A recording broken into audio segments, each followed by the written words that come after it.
I am so honored to have Cris Tovani on the podcast today. She's going to talk about why do I have to read this? Her book. Let me read you the subtitle. Literacy Strategies to Engage Our Most Reluctant Students. Cris, I've known you for so many years as a literacy expert. You're like on the level of like Kelly Gallagher, Penny Kittle, so many of those literacy experts. You've been in my class for years now, and so it's an honor, and it's like I'm like pinching myself, I'm like fanboying, so like, wow, Cris Giovanni is here. So welcome to the podcast, Cris. Well, thank you, Tom, for having me. Wow, that putting me with Penny and Kelly, that's quite an honor. I appreciate that. Thank you. So let's start off with giving us your context. Like, what is your work context right now? So right now, I am working in schools. Still, just starting in January, actually, once COVID kind of calmed down a little bit, doing what I call literacy labs. So I'm going in and planning with teachers and then trying to walk the talk where I just model, a literacy strategy with the unit they're currently teaching and what it can look like, what workshop model can look like with secondary students, and not just trying to be, a model for teachers to copy, but really a venue for teachers to study what engagement looks like. So we're studying what's causing kids to engage and then what's also causing kids to disengage. So actually, when I bomb, I think we learn more from that than when the lesson goes smoothly. I love that. It's a case study in engagement, right? And it's every time I bomb, which I quite often do, I learn how to be a better teacher the next day. Yeah, I think that idea of making mistakes, right, those is a way for us to know that we're getting smarter, we're getting better. I'll have to change that on my bio when I present. I'll just say like, Tan has 16 years of mistakes under his belt. Oh, I love that. I love that. I love that. Yeah, yeah. That's a sign of a good teacher, right? Can you talk to us about the seed of this book? Every book has a seed, and what was the seed for this book, Cris? Well, ironically, I turned this book in November of 2019, so before COVID. And one of the things that I've tried to do throughout my career is to try to figure out, like, okay, how do we engage all different types of kids, whether they're English learners or they're elementary kids or they're bored, like what's the whole piece to it? And so I thought, all right, I need to kind of think about, all right, what are my systems and structures that when I go into classrooms where I don't know the kids at all, I've just met them, how do I kind of anticipate what kids might need? And so I organized the books around these masks of disengagement. Um, and the reason I chose masks was because masks protect us, as we've learned with COVID, right? They hide us from disease, they protect us from things we don't want to be exposed to. And I like that idea of kids wearing masks because they're temporary. And I think it empowered teachers to think about, all right, I can use my instructional strategies and my teacher superpowers to remove those masks of disengagement, and not give up my power by just saying these kids won't or these kids can't, but really get back into the game and figure out, all right, what does this kid need to re-engage with the reading and writing and thinking that I want them to do in my classroom? All the language specialists out there are clapping for you right now because when you said we don't focus on what kids can't do, we focus on what kids can do. That's like the core principle of working with multilingual students. So, uh, christen you as a teacher on the field with us. Well, thank you. Yeah, I learned that as a baby teacher, from a man named Don Graves, who was, this great writing teacher. And I remember watching him as a student teacher. And after he was conferring with students, he was talking to teachers, and he said, "All right, the most important thing when you're working with little kids and they're writing is to focus on what they can do as opposed to what they can't." So I think a lot of writing teachers are in that same boat, and I'm probably reading teachers are as well. Like, all right, let's start with that strength first before going with the deficit. So thanks for highlighting that. Yeah, it's always about the strengths. Before we go into the chapters of the book, can you start us off with a story that has really informed your practice as you've been in schools for so many years and supporting so many teachers and students.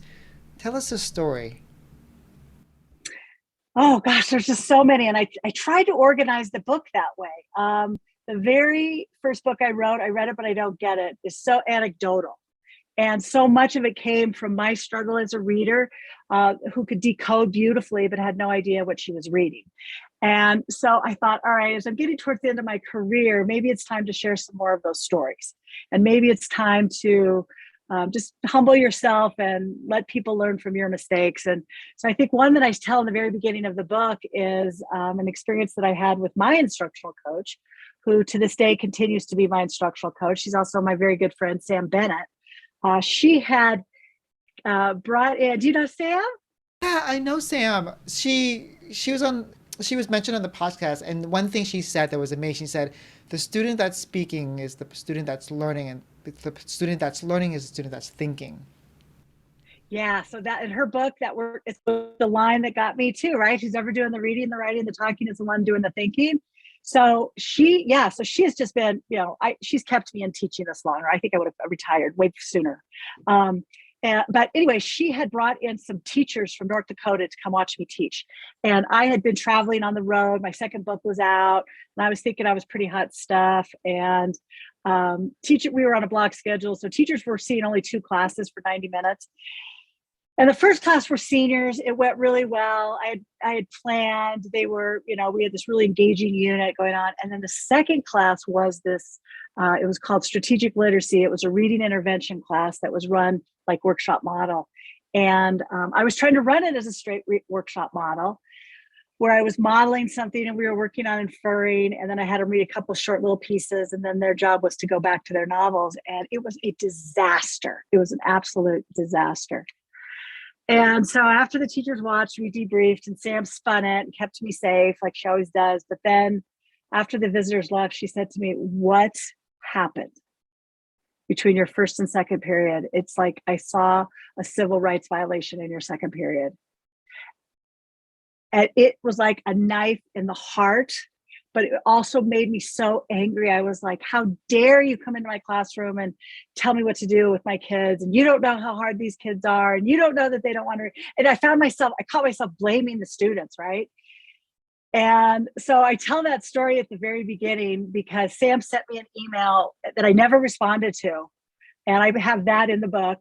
But that really changed my life as a teacher. It was like, all right, you're right. Like, what was I doing in first hour that was so engaging? How was I planning for students compared to what I was doing with the kids in second hour? And the kids in the second hour, deserved the reading and the writing planning more than, anybody, right? And so I think that story was teaching is so complex. Like you're never there. It doesn't matter if you've written books, doesn't matter if you've taught for 30 years, we can always get better for kids. So that was a really lovely teaser for people to get your first book. So tell us right then, like what happened between the first and the second one after you reflected? Well, so the first book I read it, but I don't get it was what kids used to say to me when I moved from elementary to high school. I would assign reading to be done at home. They would come back to class and they would say, "Tovani, I read it. I swear I did, but I don't get it." And I was like, well, great. That's what I'd planned class on last night's reading. So then I'd spend that next class helping them understand what they were supposed to get the night before. So it was all really about comprehension, instruction, and like, how do you help kids be more metacognitive? And then what do you do to help them get unstuck? The second book was called "Do I Really Have to Teach Reading?" And that was from a chemistry teacher friend of mine who said, "Really? Come on, Tovani, you're in the building. Do I have to teach reading? Can't you teach them how to do it?" And so that was when I kind of started to explore, all right, what are the different things that content area teachers need to do to help their kids be better readers of their disciplinary text? And so Steph Harvey had suggested to me, when you go out to do workshops and you go out to do speaking engagements, listen carefully to teachers' questions. Don't discount them. Keep track of them because it's things teachers are trying to figure out. And so that's what I did, is I kept track of questions I kept getting from teachers, and then I went into different content area classrooms in my building and tried things out to try to figure out, okay, will this work in a math class? Will it work in a science class? Because I think that piece of helping kids be more literate goes across grade levels and across content areas, right? Like reading instruction's got to continue. K-12, but it just looks different as kids get older. It's very similar to working with multilingual students where teachers will say, you go take them and you go fix their English. And it's like, they can learn English in any context. That's why I'm not pulling them out anymore. They can learn, the best place to learn science language is in your class. The best place to learn art language is in art class. Yeah, I love that, right? I love it. Like we have this magic wand, right? That's going to fix them. Yeah. And, I think that just kind of goes back to redefining, like, what do we consider literate? How do kids learn language, whether it's talking about a new musician or it's slang or, reading the cheats for a video game? Like, how do they learn something in their environment? It's not by pulling them out and doing isolated skills. That's for sure. And then anytime I hear teachers like, oh, go fix them, it's like, there is nothing they need fixing. Right. Let's go back to that story that you talked about, the first period and second period. What did you do differently? Like, what caused the second period to be like, disaster? Well, I got to learn from Lucy Calkins young, very as a young teacher, and Donald Graves, and all those amazing people who really believe in that authenticity of teaching kids how to read and write. And it was a really sad awakening, I think, when I realized that there are some kids who will not read just because it's a great book. They need more reasons than, oh my gosh, you're going to love this book, right? And so I think that was the piece I really started digging into is, all right, okay, what are the different reasons we give kids to actually engage in reading and writing and discussion, right? So I think that's where that journey kind of started, was I can't just give them big blocks of time, modeling, and great books. That's not going to hook every single kid. Those three things are extremely important, but there's got to be other things that I'm thinking about and planning for if I'm going to hook more kids. What are some of those things that hook students besides just? Well, so that's the second organizing feature in Why Do I Have to Read This, are these things I call the 6 T's. And I stole the first 4 T's from Expeditionary Learning and the amazing work that they all do. But that idea of thinking about, all right, okay, what's a topic? What's something compelling that will cradle the skills and standards? What are the targets connected to standards that I want kids to know and be able to do? And then what tasks will they create that are authentic, that have an audience, that will give kids a way to show that they're actually hitting those targets? And then what kind of text, compelling text that's beautiful, that's different text structures, that's different reading levels connected to the topics. And then the 2 new ones that I added was that idea of, like, all right, how am I using time? Am I making every single kid do every single assignment? Or am I thinking about the kid who maybe needs more time to actually do the reading? And if so, can I take something off of his plate so he doesn't have to fake it? What about the kid who's getting done with everything very quickly? Can I provide a more sophisticated model that student could work toward? Or raise the level of difficulty a little bit for that child that's more, compelling and engaging. And then the last one, which I think is kind of ironic, was this idea of tending. Like, how are we tending to kids? And I think with COVID, that's going to become, we saw it this year, but next year it's just going to continue, is that idea of how do we take care of people? And maybe it's this idea of, here's a pencil, right? Like, I'm getting, some people will say, well, you're teaching them to be irresponsible. But when you think about it, if you hate to write and you hate to read, the smartest thing to do is don't bring a pencil to class and don't bring your book. So how do we remove those barriers? And maybe, this is going to sound kind of corny, but I always thought about my classroom as treating people who came into my classroom like I would if they came into my home, right? Like, how are you? I'm so glad you're here. Thank you for coming. What do you need today? So the kid it comes in angry, wearing that mask of anger, the kid who's got his head on his desk, you're just saying, okay, what do you need right now? And so I think when I plan, thinking about those 6 T's, is my topic compelling? Do the targets and the task match? Do I have great text? Um, how's the time going to be structured? And then what are some of the things I'm going to have to tend to? That's really kind of helped me figure out how to, help kids remove those masks of disengagement. Right. It's when I listen to the six T's, it reminds me of like a Rubik's cube and these all these sides, and you really have to like um, s- manipulate them so they all fit together, and they do fit together. We just have to find a way to make it fit together. Would you tell us like what that would look like? Let's say like okay, you have these six T's. What would that look like in a class? Well, I think there's two kinds of planning that I've started doing, and that really sort of happened when I had that embarrassing civil rights violation, from my coach Sam. But thinking about long-term planning versus day-to-day planning. I was not a fan of long-term planning. I didn't want to do it. And when principals would ask me to do it, I was just awful because I thought, I don't want to plan all this stuff that's not going to be appropriate for my students that I haven't met yet. And then I realized, okay, if I don't long-term plan, I don't have this like vision of where I'm headed, and that there are certain things I can do before I even meet the kids. For example, doesn't matter where I go, doesn't matter where I go in Canada or Australia or the United States where I've worked the most, I'm going to have a student in the class who doesn't read at grade level. I just know that's going to happen. So if I anticipate that, I can bring in more than one text that students can read to access the content, and then I can maybe model a thinking strategy with. I know no matter where I go, no matter what unit or topic the teacher wants me to use as I model, that there's going to be at least one or two kids that rolls their eyes and says, "Oh my God, why do I have to do this? This is so stupid."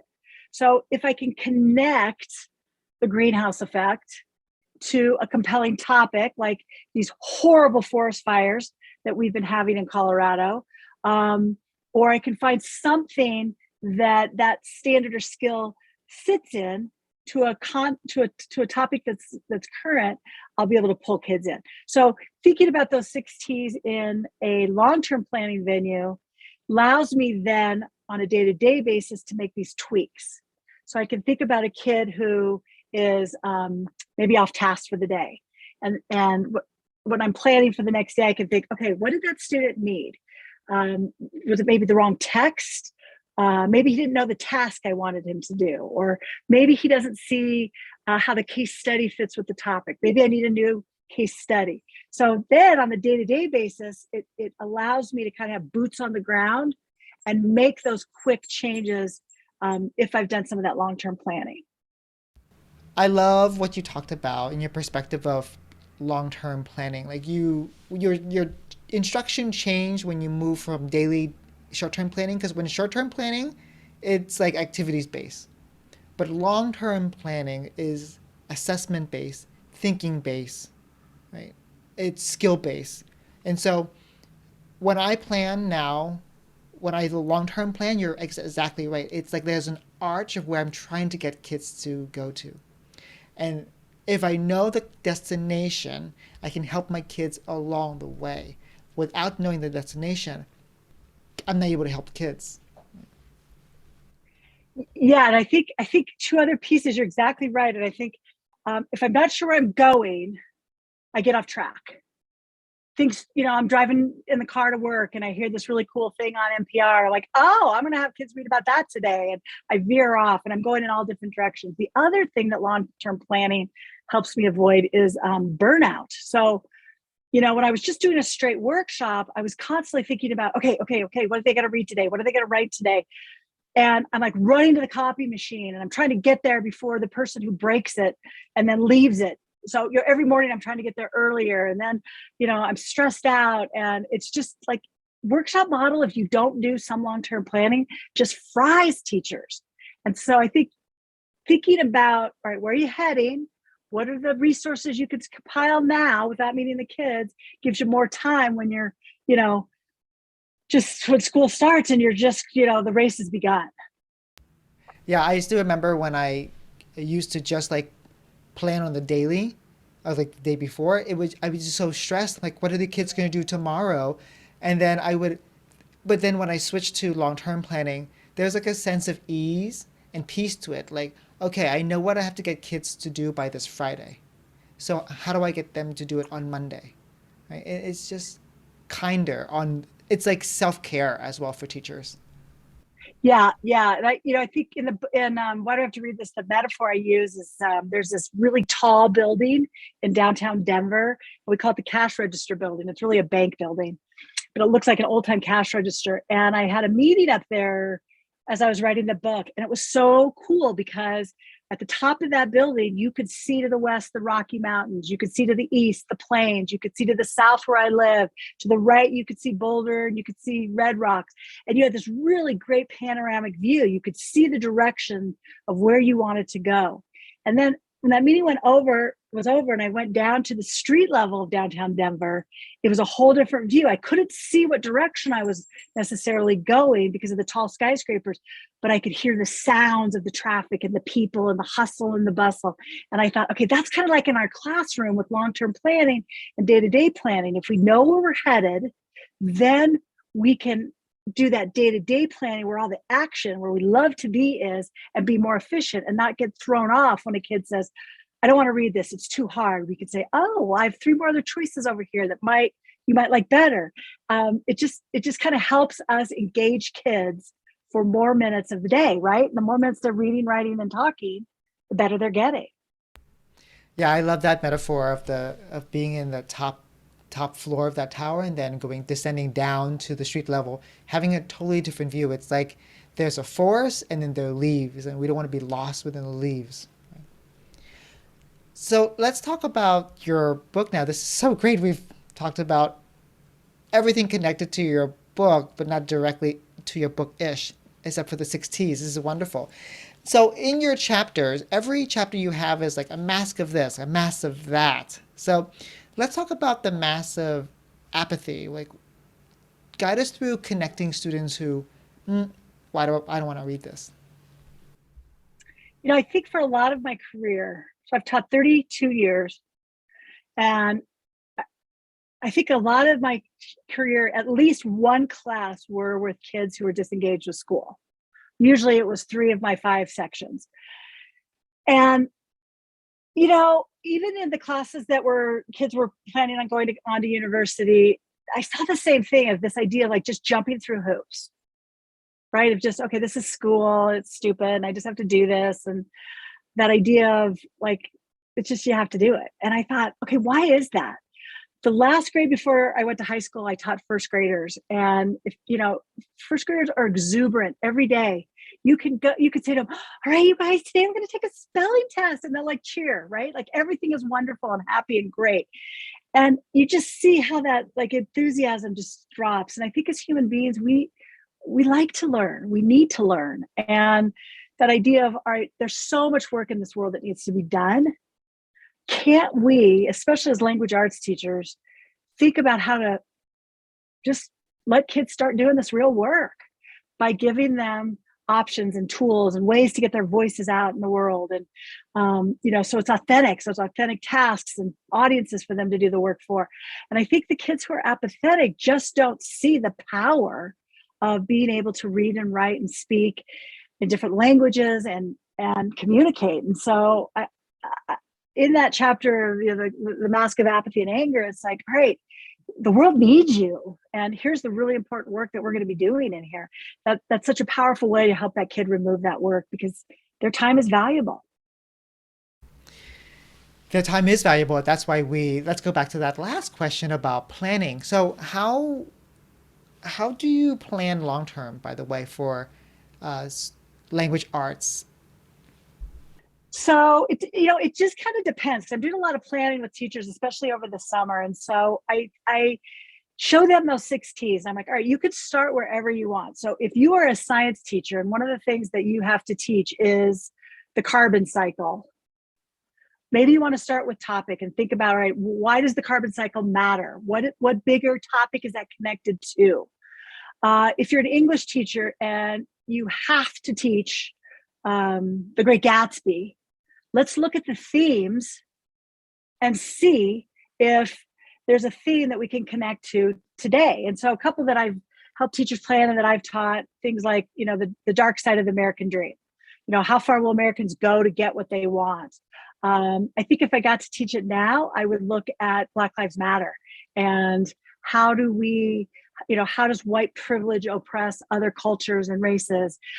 Because I think as English teachers, we believe that literature is this reflection of the human experience. And so, of course, there are themes in novels that reflect what's happening today. So if you're bound by a topic or you're bound by a novel, you can go either direction. When I have sole freedom, so if I get to teach a summer school course or a long-term residency and I get to plan a unit, I try to think of something that's currently happening that we can study. So in the book, I write a lot about the Syrian refugee crisis. It was something I didn't really know much about and realized, oh my goodness, there's just such a huge implication about what's happening there that Americans don't know about.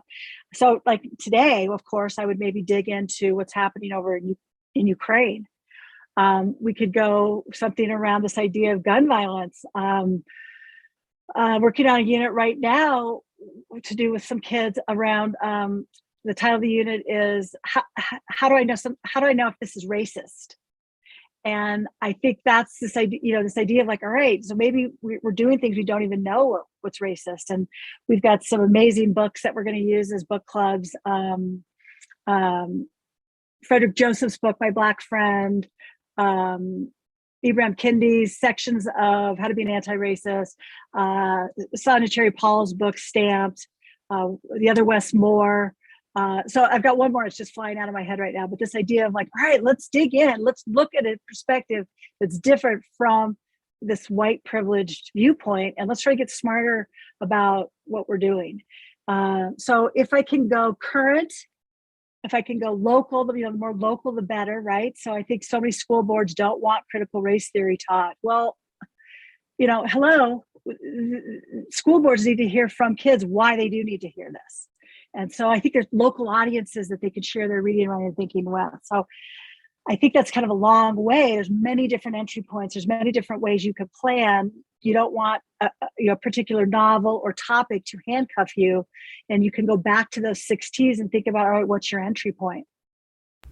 Yeah, I'm thinking as I'm a social studies teacher, I'm thinking, oh my goodness, how do I make the Renaissance relevant to kids in 2022, right? And so I think back like, okay, what's current, what's local, and I think I just want to emphasize what you just said there, like start with something small that's connected to their lives that they really care about. I guess this really goes back to knowing students and then listening to them and trying to find opportunities as they present themselves throughout the year. Like, oh, hey, this connects to what you're doing. I'm always trying to connect my units to students' video games. Like I'm a sixth grade teacher and they always talk about Roblox or Minecraft or Valorant. And I'm like, okay, I'll just, when I write examples, I'll write like an example of, like today I taught dialogue with my students and I had someone say something about Valorant. Like, oh, you ranked to gold in Valorant. And kids were like, they were like excited about that. It was so funny, but yet they didn't realize that I was teaching them like, oh, when you start a quote, quotation mark goes here and at the end. And so it's relevant for them. Yeah, it's all about the relevance. Yeah, it's like human beings, we pay attention if it impacts us, right? And so it's so smart. That's so smart to go video games because that's their language right now. And so we gotta honor that. Right. So let's move to another mass, which is the mass of the class clown. We always have class clowns, so those are the most fun students. How can we help students put down that mask? Yeah. So right, you're right. We all have class clowns, and I love the class clown for like the first 7 minutes, and then I'm tired. Right? Like it's like, okay, come on. So I read a lot about a real class clown I had named Caleb, who you know was just this amazing photographer. And when he talked about photography, he was not clowning around. He was so serious and he was so thoughtful. And it was just this amazing shift. And that was another thing that I learned about these masks is that, you might be the class clown in English, but when it comes to photography class, you're not wearing that mask. And so, like, kind of digging down, okay, why are kids wearing that mask? And so one of the things that I think Caleb had, one of the reasons he wore his mask was because he was a really struggling reader and writer. And so he put that mask on because if he could, not only distract me, but pull a few other kids off with, his floor show of fake tripping up a step or something, silly, then that was less minutes he had to actually do something that was so difficult for him. And so I think authenticity and audience really is important for the class clown, right? So we started looking at, okay, what are the things that photographers have to read and write? What when you go to a photography show, what's the kind of writing that accompanies the pictures? What do photo essays look like?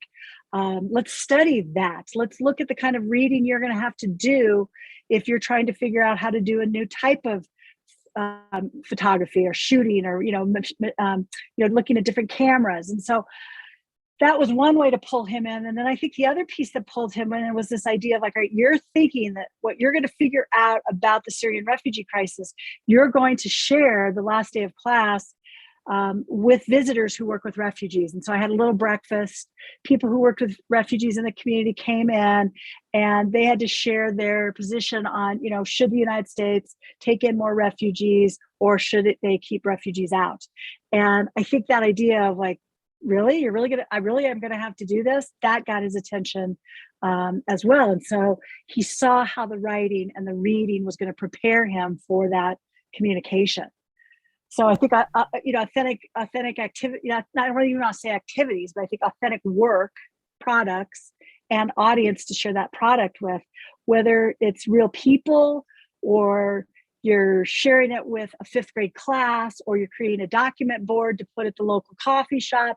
I think just getting that work out to people beyond just the teacher's eyes is really important for the class clown, for all students, really. Right. Because then instead of students saying or asking, why do we do this? They already have a reason why we're doing this. There's an audience. I guess this is connected to service learning. And service learning provides that opportunity to say, we're doing this reading and writing so that we can produce this thing together for this community, this group in the community that we're working with, we're collaborating with. Yeah. I think that's the real noble level. And I think I'm kind of down here in the mud of like, all right, if you aren't prepared, fine, I'll give you the A, I don't care, but you're going to feel like an idiot when these people are here, or you're posting your product doesn't look very good. So I'm going to show you how to make it look really good, and I'm going to get you ready for it, but you're going to have to actually do the work. And so I think that piece of you're in control sometimes works as well. Works because we can't change. I mean, we can't make any human being do something they don't want to do, right? So there's got to be that choice built in somehow. Right. And definitely for teenagers, you can't make them do anything they don't want to do. Mm-hmm. Let's talk about then the mask of minimal effort. What can we do? What are the causes, and what can we do to help students go beyond that? So not to make a sweeping generalization, but I've encountered two kinds of kids that wear the mask of minimal effort, right? And they seem to be at both ends of the spectrum of the academic spectrum. The AP kid, or the International Baccalaureate kid, who doesn't really value a growth mindset, doesn't really want to take a risk, school's always been easy, so they just produce the first thing possible to because they don't really see any purpose of school other than just, I got to get a good grade so I can get into college, right? So there's that mask of minimal effort. And then I think there's the other side, and that side of the last high school I worked at, we had a very high population of kids who were undocumented. And so a lot of those kids knew they were not going on to college, and they knew that if they got their high school diploma, they would be able to make more money working for their TO, as a roofing, working in a roofing company, right? So it wasn't really like, I don't really care about grammar. I don't really care about punctuation. Is this good enough to pass so I can graduate, because that's the end of the road for my schooling? So once again, like trying to track back a little bit of like, all right, why is this mask of minimal effort on in this classroom? What do you need? I think that's that first piece. And I think about that mask of minimal effort. And I realize as teachers, we wear these masks too. And like, there's times I've put on the mask of minimal effort and I've put it on because I think it's stupid what I'm supposed to be doing. Or I think, all right, this is going to last this year and then we'll be on to something new. So if I just do the bare minimum, fill out the form, show up to the meeting, I'll get through this without a lot of extra energy. And what I think about it in terms of that way, it helps me to go back and think about, all right, what's a worthy task? What's worthy of these students' time? How can their perspective help their community? And so one of the students I write about in the book, who was undocumented, we were working on a unit around human trafficking, and we had several students in this area that had been kidnapped into who were human trafficked. We were able to get them back, thank goodness, but it was this safety issue. Their final assignment was to write letters. Here was their audience. They had to write a letter to either a construction company or Walmart, explaining why their products were so cheap because it was usually child labor, or to Craigslist, the webmaster, about the sex ads that are hidden in the webmaster. The construction company was a company owned by my brother, who hired workers under the table and paid them cash because he thought he was being a good guy. And the student said, no, that's really bad because they're getting taxes taken out. If they get hurt, they have no insurance. Here's what he could do that would make it better for us. And so when the student wrote to my brother and my brother wrote him back, he saw that power of like, okay, maybe I can make, the lives of my uncles and my grandfathers and me better because I can use this writing. And so, once again, and I know you believe this too, there's just so much power in being able to read and write and communicate. And it's not about, a silly grade. It's really about, all right, how do we make our lives better? Right. Yeah, I always tell my students, and when, in particular, my 10th graders, I say, we're doing this assignment, this summative assessment, this task so that you develop this skill now, but also for the future.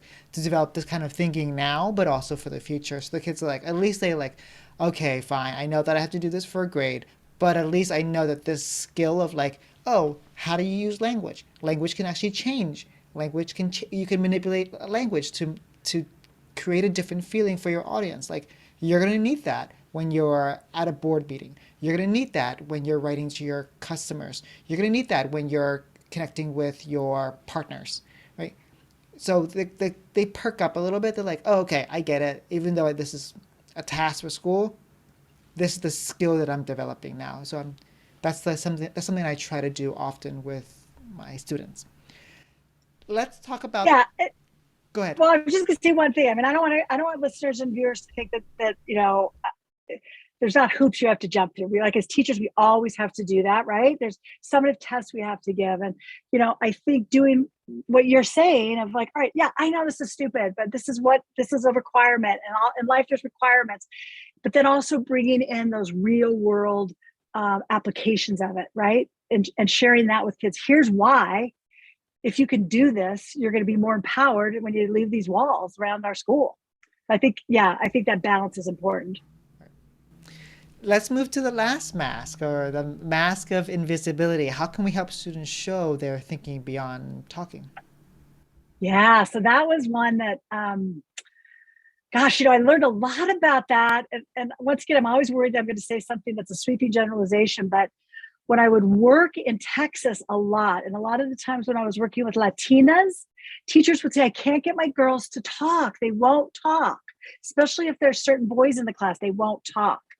And so I started kind of noticing that, not just with Latinas, but like who are the people in the class that we don't hear from, and they're all kinds of different kinds of kids, right? We have to see their thinking, and of course, hearing it through speaking is the most efficient, easiest way for us as teachers. We don't have to grade it; we can make shifts right on the fly.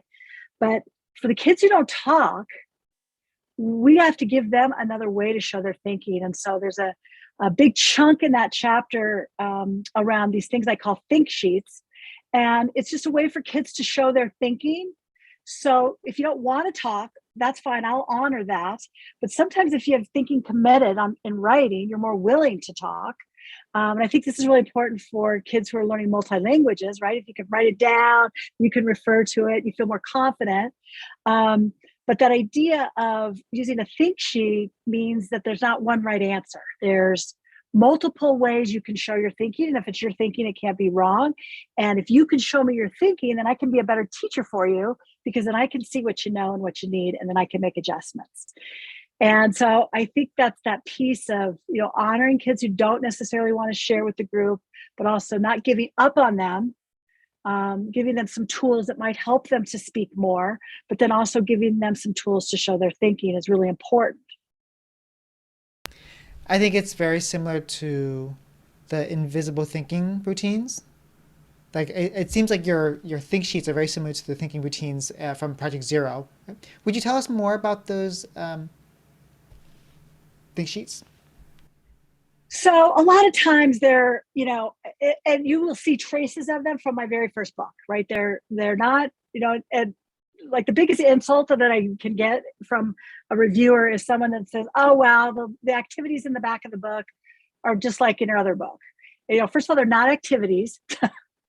They're hopefully a tool that a social studies could use, a science teacher could use the same one, an English teacher could use the same one, because they're open-ended. So on almost every think sheet, there's a place for kids to share questions that they have, right? Because we know so much research around, there's so much research around who's ever asking the question is the one who's getting smarter, right? There's places for them to read a little bit and then synthesize what they think they get, or where their mind has wandered, right? So it's this idea of like helping them be more metacognitive, so they don't read an entire 3 pages and realize, oh, I read the words thinking about what I was going to have for lunch. There are places for them to make connections, but then also think about, all right, does this connection distract me? Or does it connect something the teacher talked about to something that I've read to now, oh my gosh, that helps me understand this concept better. Like tracing how those connections help us infer or relate or care about the topic more. I hope what happens with those sheets is that teachers will take them and adapt them to meet the needs of their students or their teaching style. But the big idea is that it's just around, there's two objectives for them. One, it gives students a place to hold their thinking, because as you're reading, you want to have a place to hold that thinking so you can come back to it later and reuse it, either to discuss or to, put in writing or a project.